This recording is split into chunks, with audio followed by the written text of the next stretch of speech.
Stories of Transformation is a show dedicated to the voices of social justice movements. We bring to you guests who are engaged in making a difference in the lives of those who are forgotten. We are committed to finding solutions which make people safe and communities thrive. We believe that people have powerful stories about personal transformation. When shared, these stories begin a process of healing.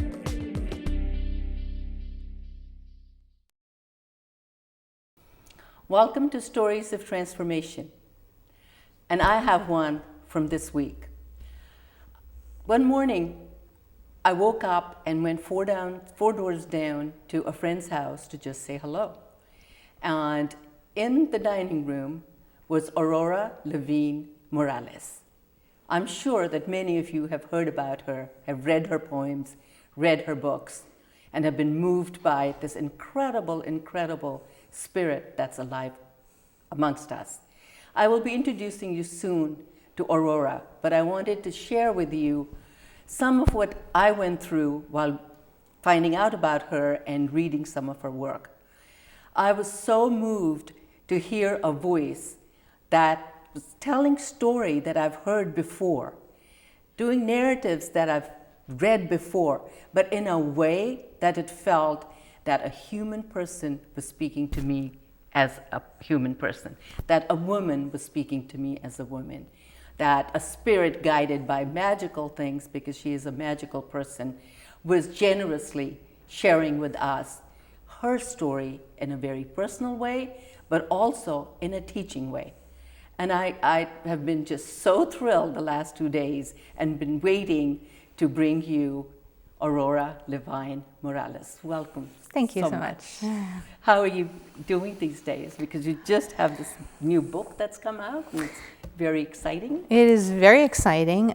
It is also a self-published book. I've been published commercially before, but I decided to take charge of this one myself. And I'm very pleased. This is work I've been writing over the last 10 or 15 years that's come together finally into a single volume, really focused on our bodies as sites of both struggle and transformation. And more so now in the chemical world that we live in, we constantly are having, being bombarded by so much in the environment that actually feels like writings on our bodies. The etchings are getting deeper and deeper. Would you talk about that, please? Yeah, I mean, the industrial world writes on our DNA, it writes on our digestive systems and our nervous systems. And since the end of World War II, I believe there are at least 100,000 new molecules in our environment. The chemical explosion of development of new industrial chemicals and medicines and drugs. Many wartime products, weapons, were transformed into peacetime profit-making products, and so chemicals that were used as gas, chemical weapons like what we're hearing about on the news right now, became pesticides, or very close relatives of those chemicals were used to spray the fields and eradicate mosquitoes, and all of that is in our groundwater and it's in our soil, and it everywhere. always sort of boggles my mind that when somebody else uses chemical weapons, we get so righteous about it, and we forget that we were the country that used nuclear weapons first, that we were the country that used napalm and Agent Orange, and the effects of those are not just amongst our soldiers, but amongst the people whose countries we went and messed up. And the people in the factories that made those weapons. I am from Puerto Rico, and the island of Vieques, which is an island municipality off of the coast of Puerto Rico, was used as a testing ground for the US military for over half a century. And so many of those weapons were tested on our soil, and the island of Vieques has a cancer rate 25% higher than the rest of Puerto Rico. We have heavy metals, all depleted uranium. All of those weapons were tested out on our territory, so we had the preview of a lot of those things. It just came out that the Pinochet regime in Chile, which was put into power by the CIA, was in fact developing chemical weapons to use on its own population under the auspices of the United States.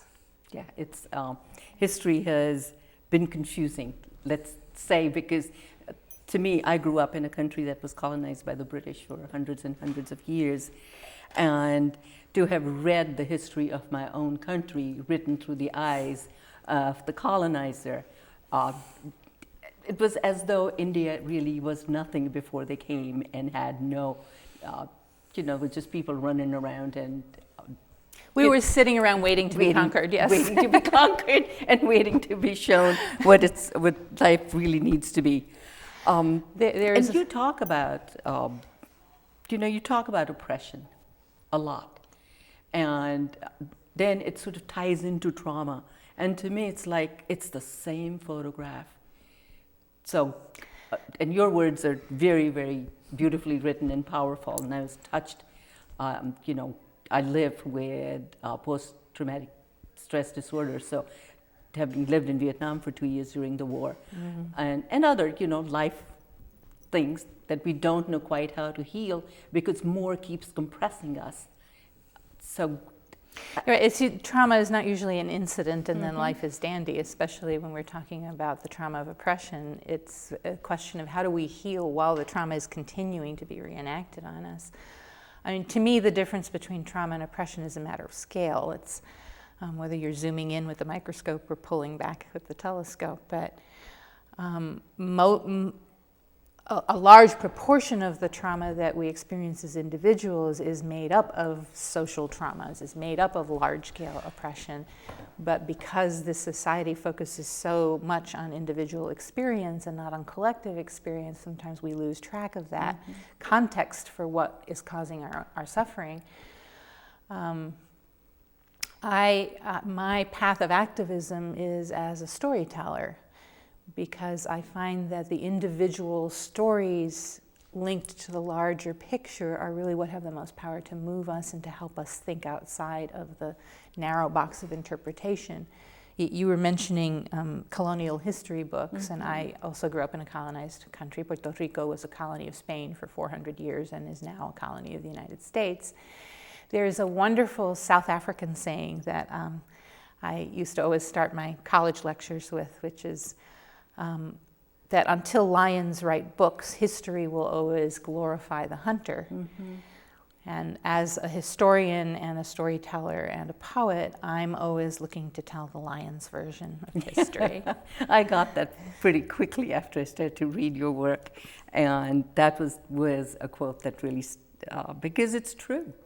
We need historians writing now, having experienced not just, histories before our lifetimes, but what's happened during our lifetimes, and also reflecting upon the ancient peoples.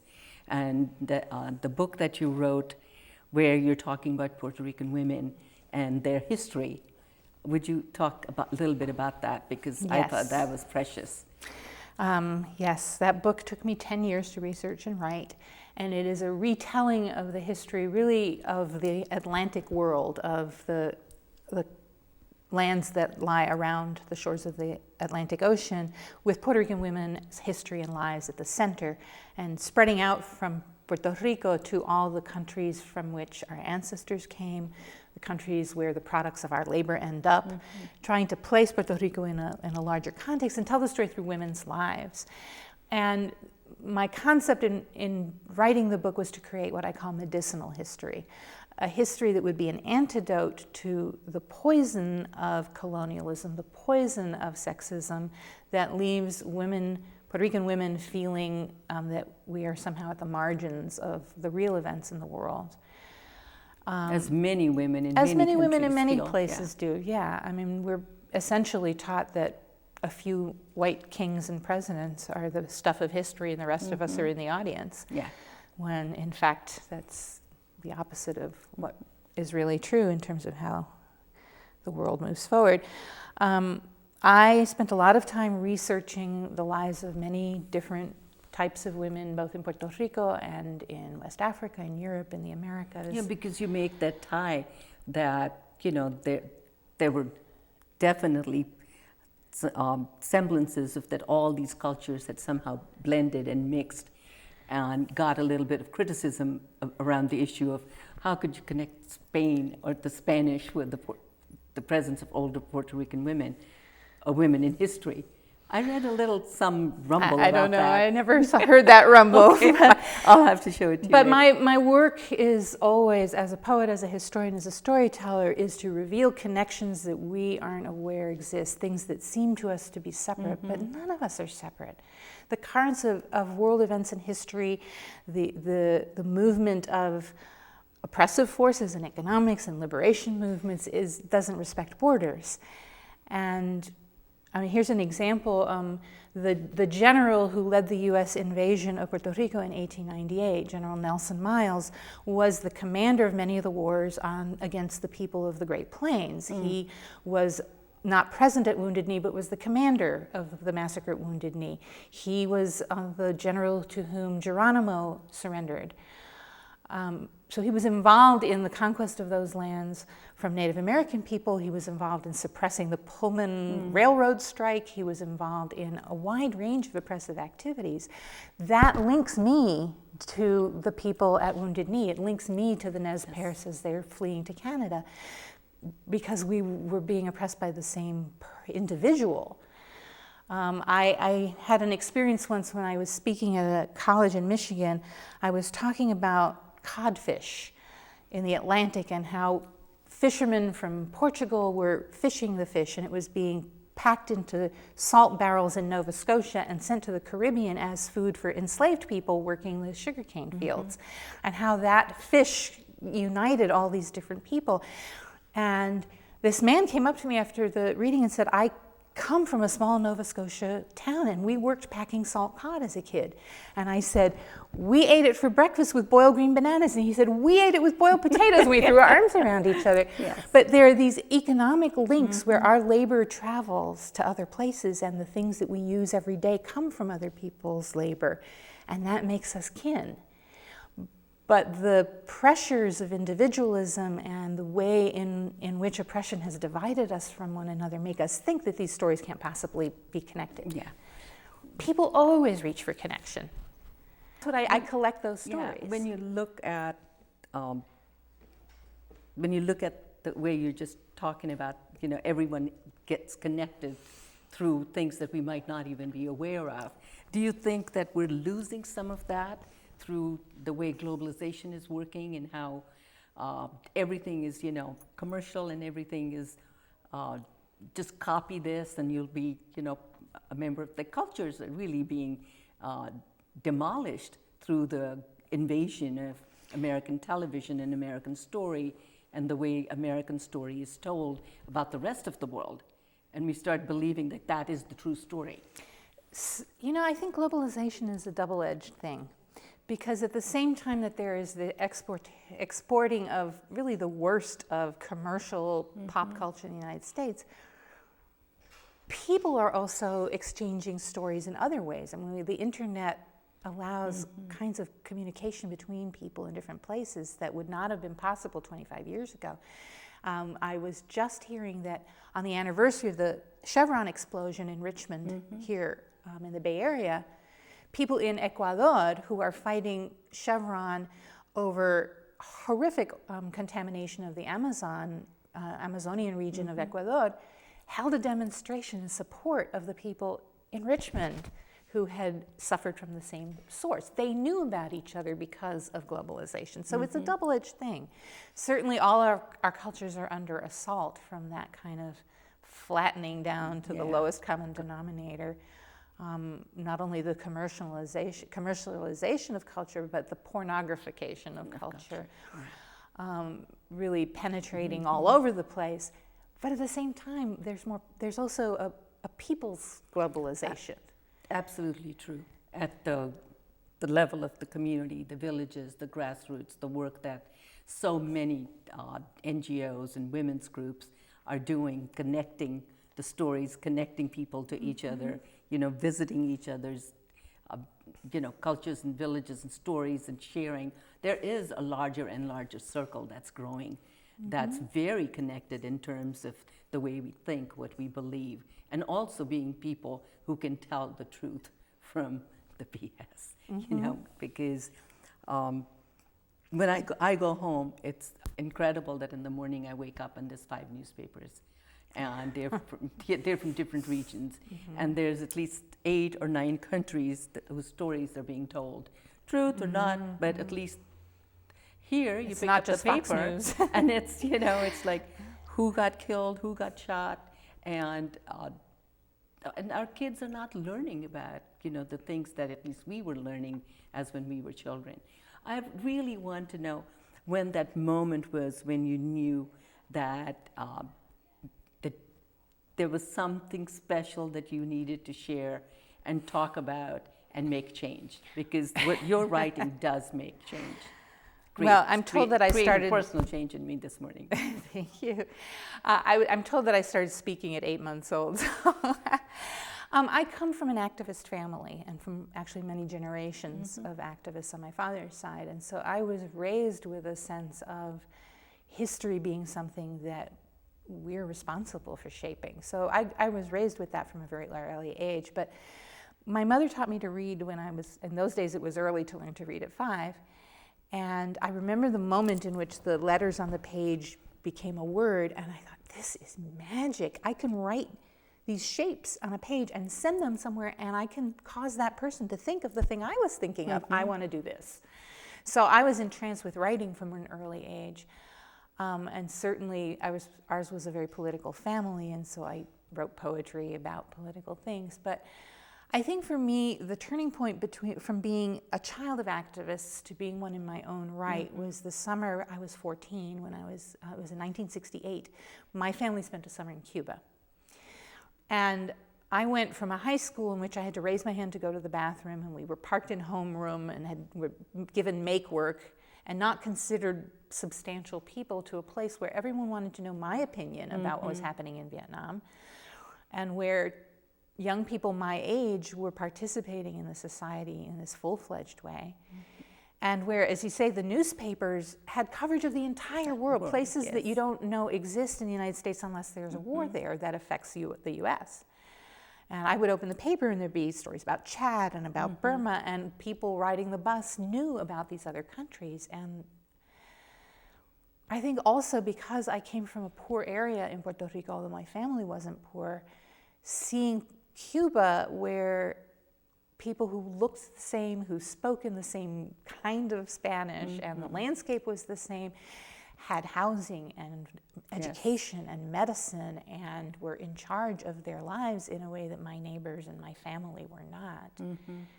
And I went back to Chicago, where we lived, and I ended up dropping out of high school not long after, because it was intolerable to me to be wasting my time being taught how to conform. And I became part of the anti-war movement and the women's movement, and that was really the launching point for me as an individual. I wanted to ask you about the poem that you wrote after 9/11. I started to read that, and it just was like, doesn't everybody see that this is who we are, that we really are all Americans, irregardless of, you know, where we come from, and that we need to be held equal in some way or heard, because if that incident didn't prove to us that, you know, the entire world really is also here, and that we need to be connected very, very closely so that we stop doing harm to each other. If you would read a little bit of that, that would be... It's not actually in this book. But I have it. But you have it. I just finished reading it on the radio. Well, we want you to read it here. I don't want to read the whole thing, because that would take 25 minutes, but let's see. No, this is not that poem. This is not it? No, this is a not different it? one. No, that's Child of the Americas. Okay, Child of the Americas. Which has its own interesting Yeah. story. You want me to go ahead with this one? Let's do that. And then talk about the other one a little bit. Yeah, sure. Let's see, I wrote this 5 minutes before going on stage for reading. It had to do with growing up in what in this country is referred to as mixed heritage, even though all people are of mixed heritage of one sort or another. But my father is a white Ashkenazi Eastern European Jew, and my mother's Puerto Rican. And so this was my This is actually the single most reproduced thing I have written. This was my poem about that identity and the way people would come up to me and say, well, what are you and which one are you more? And couldn't wrap their minds around an identity with many ancestries. So yeah, this is Child of the Americas. I am a child of the Americas, a light-skinned mestiza of the Caribbean, a child of many diaspora, born into this continent at a crossroads. I am a U.S. Puerto Rican Jew, a product of the ghettos of New York I have never known, an immigrant and the daughter and granddaughter of immigrants. I speak English with passion. It's the tongue of my consciousness, a flashing knife blade of crystal, my tool, my craft. I am Caribeña, island-grown. Spanish is in my flesh, ripples from my tongue, lodges in my hips, the language of garlic and mangos, the singing of poetry, the flying gestures of my hands. I am of Latino America, rooted in the history of my continent. I speak from that body. I am not African. Africa is in me, but I cannot return. I am not Taino. Taino is in me, but there is no way back. I am not European. Europe lives in me, but I have no home there. I am new. History made me. My first language was Spanglish. I was born at the crossroads, and I am whole. Thank you so much. I did, it's in here somewhere, the long. But share with us what moved you to write the work that you did after 9/11. Well, that poem is called Shema. It's That's right. Very, and I very wanted long. to ask you what Shema means. Shema is the first word of one of the central prayers of Judaism. Okay. Shema means listen. And it's listen, O Israel. God is your God, God is one. 9/11 happened during the build-up to the Jewish high holidays. Yes.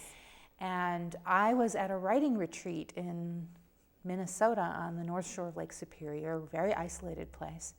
And my then husband called to say, this is what's happening on the emergency line.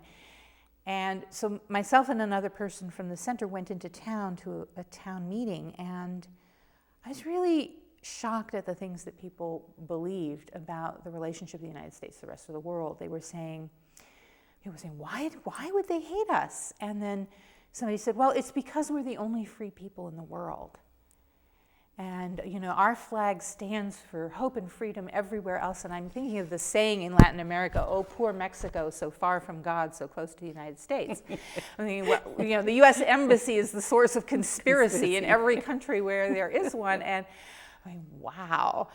And, I said, well, if it was really freedom that they were upset about, they would have bombed the Statue of Liberty, not the World Trade Center. But listening, and then a few people said things that were really quite lovely, given that they had very little understanding of the world context. One person says, well, I don't know much, but I know that those were towers were symbols of wealth in a hungry world. And, I don't think we can say anything more till everyone's eaten. And I found that very moving. But I was horrified at the anti-Islamic things that were coming out of people's mouths and the general kind of a sense that people were outraged, not that such things happen in the world, but that they happen to people in the United States. And somehow we should be immune. All the time, all over the world, usually. I mean, one of the perpetrated by things the United I States. comment on in the poem is a man on the radio saying that Manhattan looked like Beirut, as if those things are okay to happen to Beirut, but not to Manhattan. Well, I went to sleep. I woke up in the morning with the first lines of this poem in my head, and I wrote for 5 hours. And the poem talks about the act of terrorism as a consequence of U.S. policy, but in the form of stories, talking about, it's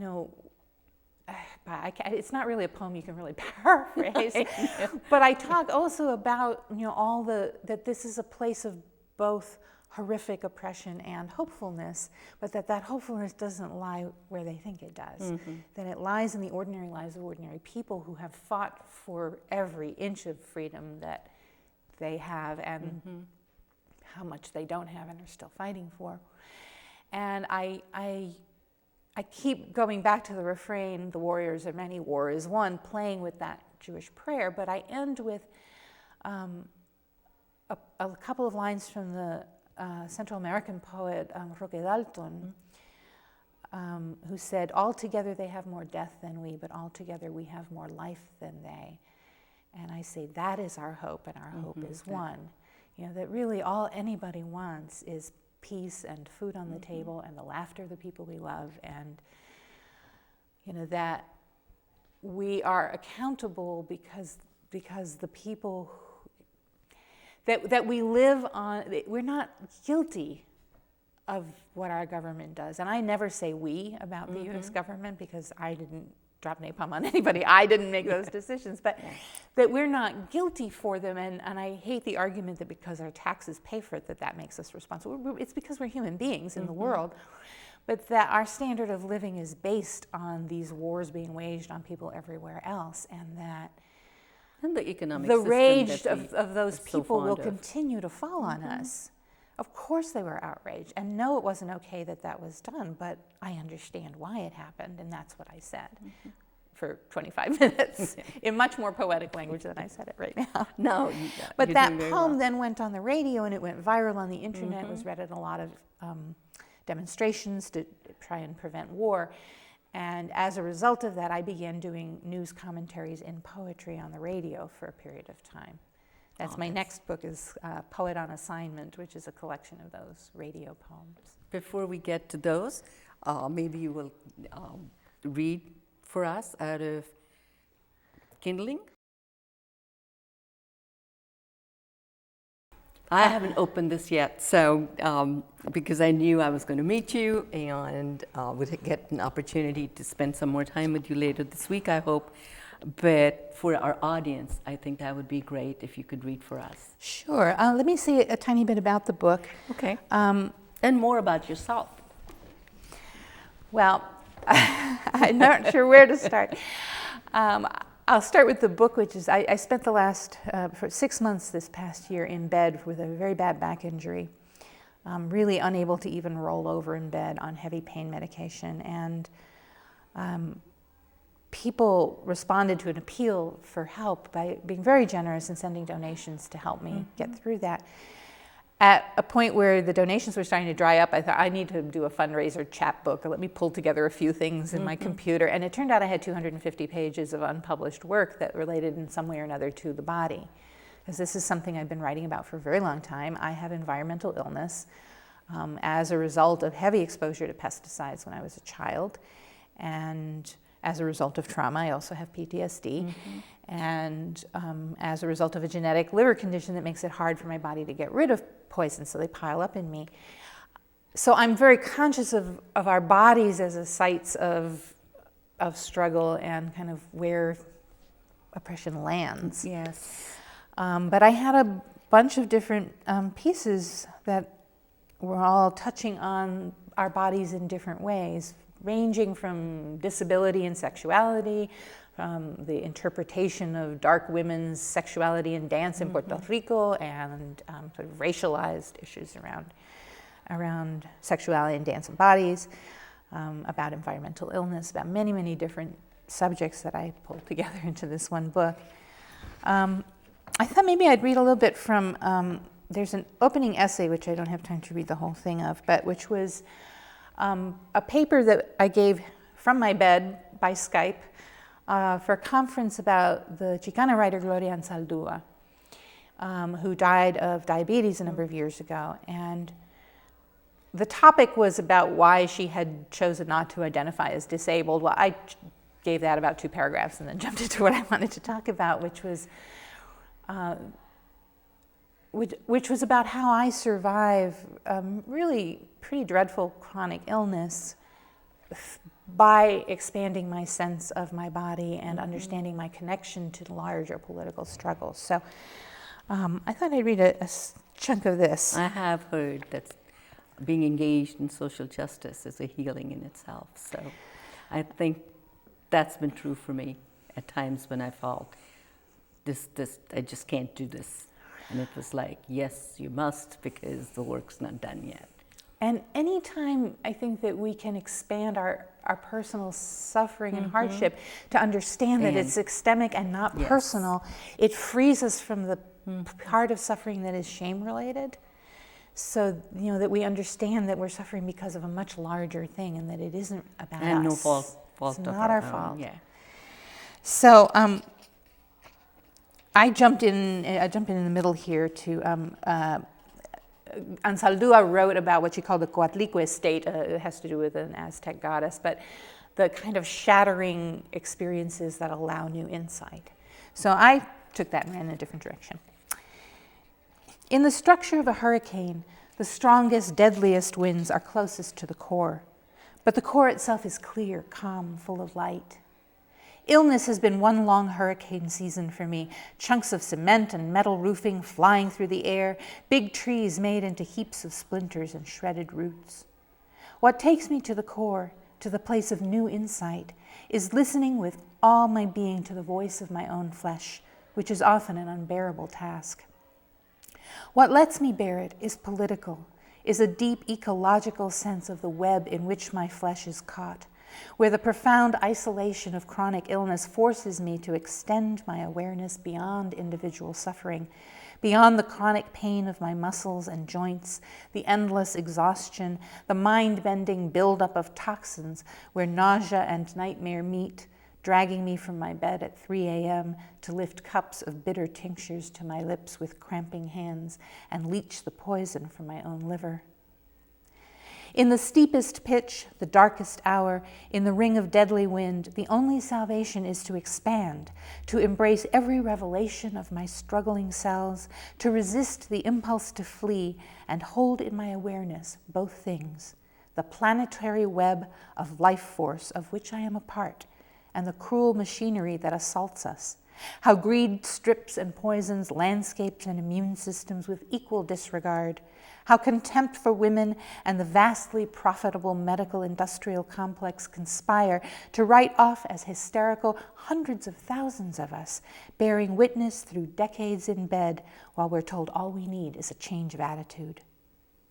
To think, for example, not just about the side effects of anti-seizure drugs or the need for stable sleep, but also society's hatred of unruly bodies, the frequent killing of epileptics by cops, and those 20th century eugenicists who built colonies to protect society from our bad seed.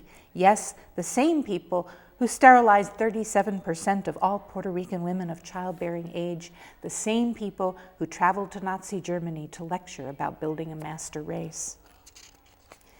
There are days when I pretend I have no body, not to enter the windstorm of physical, spiritual, emotional, and political pain that waits there. Sometimes clarity is intolerable.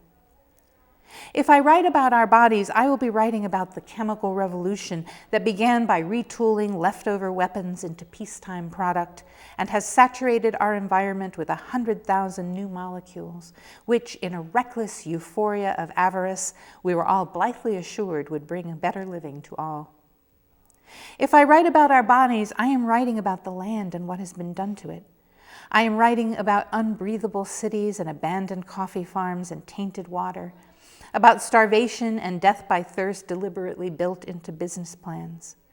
I am writing about the agricultural choices forced on people whose economic lives are ruled from afar, of shade trees clear-cut and replaced with herbicides for slightly higher production, leaving a wake of cancer and erosion, of massive advertising campaigns to convince Puerto Rican women that canned vegetables and tang are more civilized than fresh calabaza and orange juice, about what crossing the border does to the Mexicana pancreas.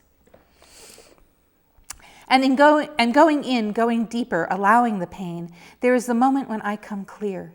This isn't just a tale of damage. It's also a chart of where we need to go. The transformation of the planet into a sustaining and sustainable eco-social system moves along pathways we can't entirely see. But with their hungers and injuries and amazing capacity for renewal, our bodies have both a great store of critical information and something like night vision. These three bodies I am writing about, my mother's, my own, and yours, are not statistically significant, but we have other significance. We are not representative, but we are extremely relevant. Thank you so much, Aurora. I think maybe we should close on that, because I Sure. want that to resonate with folks for a while. Sure. Is there a message you have for our community? Tell your stories. Tell stories and listen to stories. I'm a child of the second wave of the feminist movement. I was 15 when I joined the Chicago Women's Liberation Movement, and I think the most profound lesson I learned from that experience was you get a group of people, in this case a group of women, to sit down in a room and talk about what their lives are like, and you start seeing patterns immediately, and you go, oh, that's not just me. Or, oh, that's really different from me, but we're connected in this other way. And you start to understand that your experience is part of a great social web, and it lifts off the sense that the places where we struggle are somehow our personal failings. When people sit down and tell stories to each other, when we tell the truth of our own experience, not what we're supposed to have experienced, but what we actually experience, there is a magical process that happens. There's really a kind is. of power that gets released. And all kinds of preconceptions we have about each other and difficulties that divide us are transformed in that moment. So, for me, as somebody completely committed to social justice activism, the most powerful tool I have found is storytelling, is gathering and retelling stories. So that's what I want to say, is tell your stories, listen to stories. Thank you for watching Stories of Transformation. Please send in your story, and we would be happy to bring you into the studio.